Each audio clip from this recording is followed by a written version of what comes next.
तो ये समय है इस ज्ञान को समझने का, घंटा आध घंटा फालतू भी लग जावे तो खुशी मनाओ अपने दिल में। ऐसे रहस्य आपके समक्ष आ रहे हैं। अब ये गीता ज्ञान दाता 15वें श्लोक तक तो कहता है ब्रह्मा विष्णु महेश की पूजा करने वालों को मूर्ख, राक्षस स्वभाव को धारण किए मनुष्यों में नीच, दूषित कर्म करने वाले बताता है। ये मेरी भक्ति नहीं करते ब्रह्म की। अब 16, 17, 18 में 3 श्लोकों में अपने विषय बता रहा है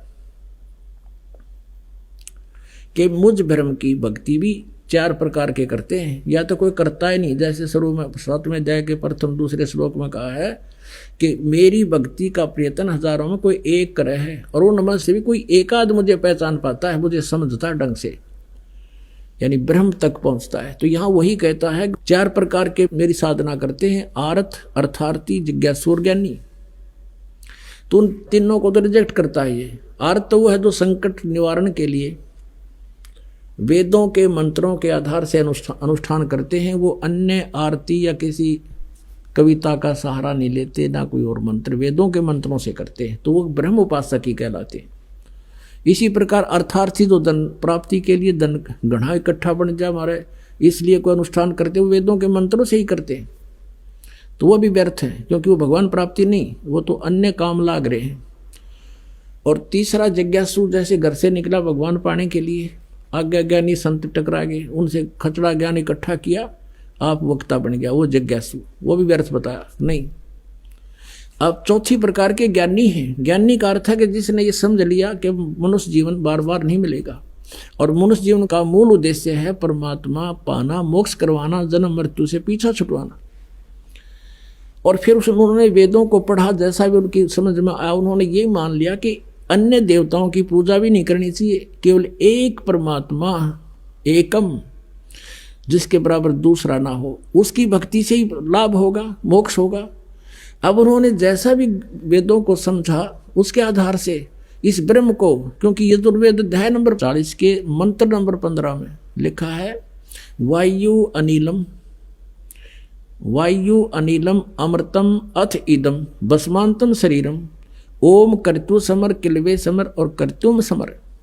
वेद ज्ञान दाता कह रहा है कि मेरा एक ओम नाम है, और इसका अंतिम सांस तक, जब शरीर छूटे तेरा, यानी शुरू से लेकर अंतिम सांस तक मेरे ओम नाम का जाप काम करते करते सिमरण कर, विशेष कसक के साथ सिमरण कर, और मनुष्य जीवन का मुख्य उद्देश्य मान के इसका सिमरण कर।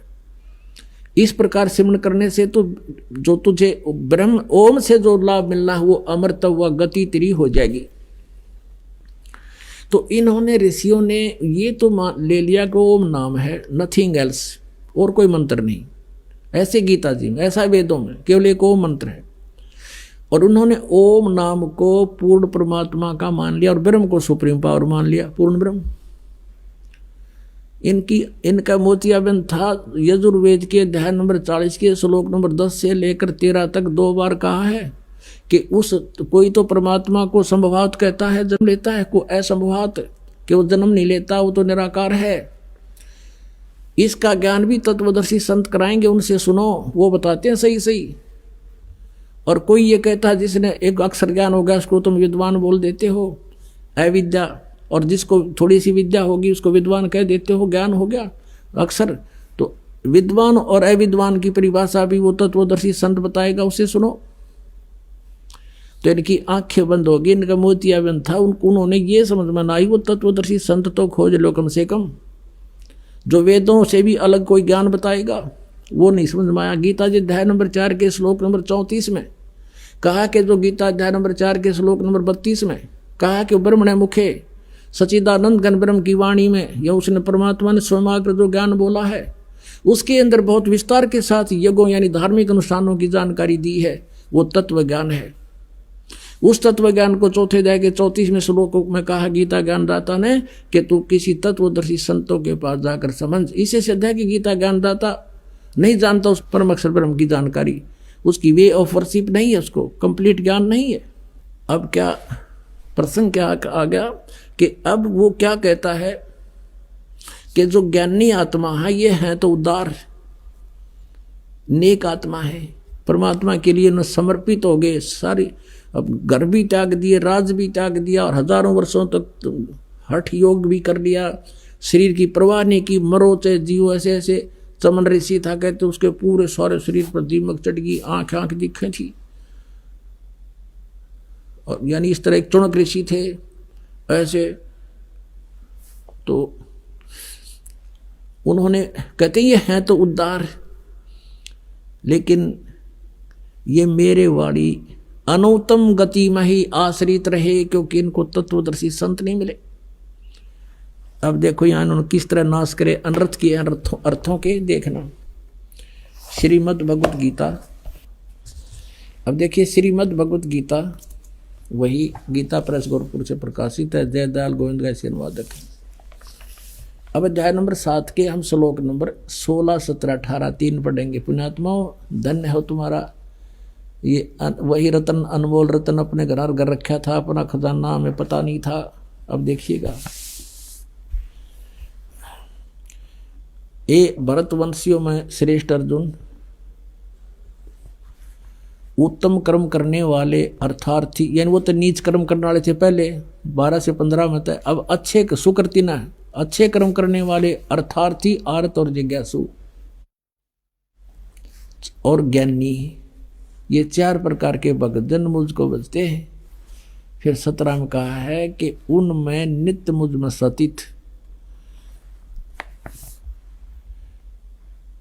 अनन्य भक्ति वाला ज्ञानी भक्त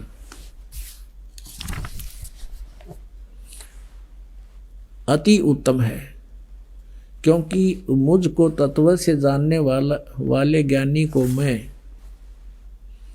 अत्यंत प्रिय हूं, और वह ज्ञानी मुझे अत्यंत प्रिय है। अब देखो 18वें में क्या कहा है कि जो चौथे प्रकार के वो मुझे अच्छे लगते हैं, क्योंकि वो अन्य देवी देवताओं की पूजा नहीं करते, वो मेरी साधना कर रहे हैं। उदारा सर्वे एव एते ज्ञानी तु आत्मा एव मे मतम आस्थित स ही युक्तात्मा माम एव अनुतमाम गतिम। 18वां श्लोक। इन्होंने क्या अनुवाद किया है, वे सभी उदार हैं, परंतु ज्ञानी तो साक्षात मेरा स्वरूप ही है। यह मेरा मत है। गीता ज्ञान तत्व कहता है ये मेरा मत है। और क्योंकि वह युक्त आत्मा यानी भगवान में लीन आत्मा, इसका अर्थ है युक्त आत्मा भगवान में लीन, जो है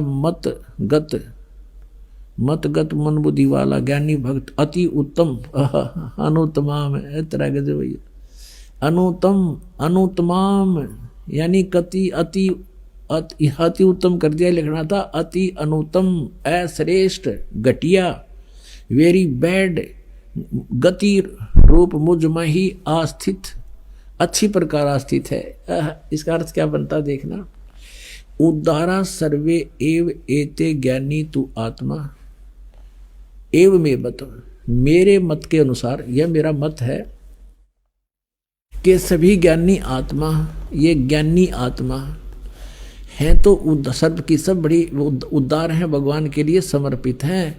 आस्थित से ही युक्त आत्मा, ये आस्थित माने ये आश्रित हैं। माम एव अनुत्तमाम गतिम मेरी अति घटिया अनुगति में ये मुझ में ही आस्थित हैं, क्योंकि इनको तत्वदर्शी संत नहीं मिला। युक्त आत्मा भगवान में लगी हुई आत्मा, ये माम एवं अनुत्तमाम गतिम, माम माने मेरी, ये इन्होंने क्या किया है, ये सभी उदार हैं परंतु ज्ञानी तो मेरी आत्मा, ये मेरा मत है। क्योंकि वह मन बुद्धि वाला युक्त आत्मा करता था, भगवान में लगी हुई आत्मा अति गति स्वरूप अति उत्तम लिख दिया है तरह के जरिए, और मुझ में ही आस्थित हैं। ये कहते हैं अति अनुत्तम गति है मेरी और उसमें ही ये लगे हुए हैं, ये है तो अच्छी आत्मा। अब इसका उदाहरण देते हैं आपको। पुण्यात्माओं, श्रीमद् भगवत गीता का ज्ञान ये काल दे रहा है। गीता जी अध्याय नंबर 4 के श्लोक नंबर 5 और 9 में, अध्याय नंबर 2 के श्लोक नंबर 12 में, अध्याय नंबर 10 के श्लोक नंबर 2 में यह स्पष्ट कहता है कि मेरा जन्म और मृत्यु होता है, तेरी भी होती है, मेरी भी होती है, तू नहीं जानता मैं जानता हूं, मेरे जन्म और कर्म अलौकिक है। इससे सिद्ध है कि गीता ज्ञानदाता नासवान है, इसकी जन्म मृत्यु होती है। गीता जी अध्याय नंबर 8 के श्लोक नंबर 1 में अर्जुन ने पूछा कि प्रभु आपने अध्याय नंबर 7 के श्लोक नंबर 29 में जिस तत्परम के बारे में कहा कि उसको जानने के बाद और सारे दातुओं से परिचित, सब कर्मों से परिचित व्यक्ति केवल जरा और मरण से छूटने का प्रयत्न करता है, तो वो किम तत्परम 8वें अध्याय के प्रथम मंत्र में श्लोक में पूछा। उसका उत्तर दिया तीसरे में, 8वें अध्याय के तीसरे श्लोक में गीता ज्ञानदाता ना कि वो परम अक्षर ब्रह्म है वो, यानी वो गीता ज्ञानदाता से अन्य है। इसलिए गीता जी अध्याय नंबर 18 के श्लोक नंबर 62 में कहा कि अर्जुन तू सर्वभाव से उसकी शरण में जा, उसकी कृपा से तू परम शांति को और सनातन परम धाम को प्राप्त होगा। गीता जी अध्याय नंबर 15 के श्लोक नंबर 1 से लेकर 4 में और 16-17 में बताया है कि उल्टा लटका हुआ संसार रूपी वृक्ष है, ऊपर को जड़ पूर्ण परमात्मा है, नीचे को तीनों गुण रूपी शाखा है, और जो शांति सभी इस संसार रूपी वृक्ष के सभी विभाग बता देगा। सर पुरुष कौन है, अक्षर पुरुष कौन है और परम अक्षर पुरुष ब्रह्म कौन है, शाखा क्या, पत्ते क्या है, सवेदवित वो तत्वदर्शी संत है। उसके पश्चात परमेश्वर के उस परम पद की खोज करनी चाहिए। 15वें अध्याय के 4थे श्लोक में कहा है कि जहां जाने के बाद साधक फिर लौटकर कभी संसार में नहीं आते हैं, उनका पूर्ण मोक्ष हो जाता है। अपने बारे में 8वें अध्याय के 5वें और 7वें श्लोक में कहा कि मेरे में मन वाला हो, मेरे में भावित रहे, मुझे प्राप्त होगा। युद्ध भी करना पड़ेगा, युद्ध भी कर, मेरा सिमरण भी कर। इससे सिद्ध है कि इसमें परम शांति नहीं हो सकती।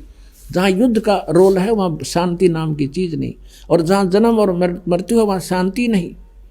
और फिर वो परम धाम कहाँ हुआ, जा जाने के बाद वापस नहीं आते, तो वो परमात्मा अन्य है। इसलिए ये कहता है कि मेरी जो गति है वो अनुत्तम है। 7वें अध्याय के 18वें श्लोक में मेरे ओम से जो मिलने वाली गति, 8वें अध्याय के 13वें श्लोक में कहता ओम इति एकाक्षरम, ओम इति एकाक्षरम ब्रह्म वर्णमाम अनुसमन यह प्रयाति तदन देहम सयाति परमाम गतिम। ये देखिएगा अब 13वें श्लोक में है, यहाँ संस्कृत भी पढ़ लेंगे क्योंकि देवनागरी लिपि है। ओम इति एकाक्षरम, जैसे शिव पुराण में आपने कहा था, काल कह रहा था ब्रह्मा और विष्णु को कि ये एक ओम, यह एक अक्षर है मेरा, सब इनसे मिलकर ओम इति एकाक्षरम ब्रह्म व्यवहारण माम अनुसमरण यह प्रयाति तदंदे हम सयाति परमाम गतिम। मुझ ब्रह्म का, माम ब्रह्म, मुझ ब्रह्म का केवल एक ओम, यह एक अक्षर है, नथिंग एल्स। हरे कृष्ण हरे राम राधे श्याम सीताराम दिखाई दो किधर गीता में, मूर्ख बना रहे दुनिया ने। यह प्रयाति तदंदे हम जो शरीर छोड़कर जाते समय तक इसका जाप करता है सयाति परमाम गतिम, यानी ओम से मिलने वाली जो परम गति है वो ब्रह्मलोक है, और ब्रह्मलोक में गए हुए प्राणी भी वापस आते हैं। ये देखिए ये 8वें अध्याय का ये 16वां श्लोक है। हे अर्जुन, ब्रह्मलोक पर्यंत सभी पुनरावृत्ति में है, ब्रह्मलोक पर्यंत सब लोग पुनरावृत्ति में है। यह देखिएगा पुनरावृत्ति का अर्थ है जिनको प्राप्त होके फिर पीछे संसार में आना पड़े, यानी पूर्ण मोक्ष नहीं हुआ। और यहाँ इन्होंने अनुवाद गलत कर दिया, किंतु यह 8वें अध्याय के 16वें श्लोक का ये अर्जुन ब्रह्मलोक पर्यंत ओम का जाप करने वाला ब्रह्म का साधक है, ब्रह्मलोक में चला जाता है। ब्रह्मलोक पर्यंत सब लोग पुनरावृत्ति में है, वहां जाने के बाद भी वापस आते हैं पुनः क्षीण होने पर। यहाँ इन्होंने अनुवाद कर दिया कि हे कुंती पुत्र, मुझको प्राप्त होकर पुनर्जन्म नहीं होता। ये अगर ये सच्चा है तो फिर ये क्या होगा। गीता जी अध्याय नंबर 4 का श्लोक नंबर 5 और 9 आए है, ये देखिएगा अध्याय नंबर 4 का और श्लोक नंबर 5 है ये 5, ये यहाँ आ जाता है इसका अनुवाद। हे परंतम अर्जुन, मेरे और तेरे बहुत से जन्म हो चुके हैं, उनको तू नहीं जानता, मैं जानता हूँ। इसे सिद्ध है कि गीता ज्ञानदाता कहता मेरे जन्म मृत्यु होते हैं। 4थे अध्याय का 9वां श्लोक है। हे अर्जुन, मेरे जन्म और कर्म दिव्य हैं, निर्मल और अलौकिक हैं, दिव्य हैं, अलौकिक है। अब दूसरे अध्याय के 12वें श्लोक में, ये अध्याय नंबर 2 का और श्लोक नंबर 12, न तो ऐसा ही है कि मैं किसी काल में ना था, और न ही अथवा तू नहीं था या राजा लोग नहीं थे, और ऐसा भी नहीं है कि इससे आगे हम सब नहीं रहेंगे। अब 10वें अध्याय के दूसरे श्लोक में देखिएगा,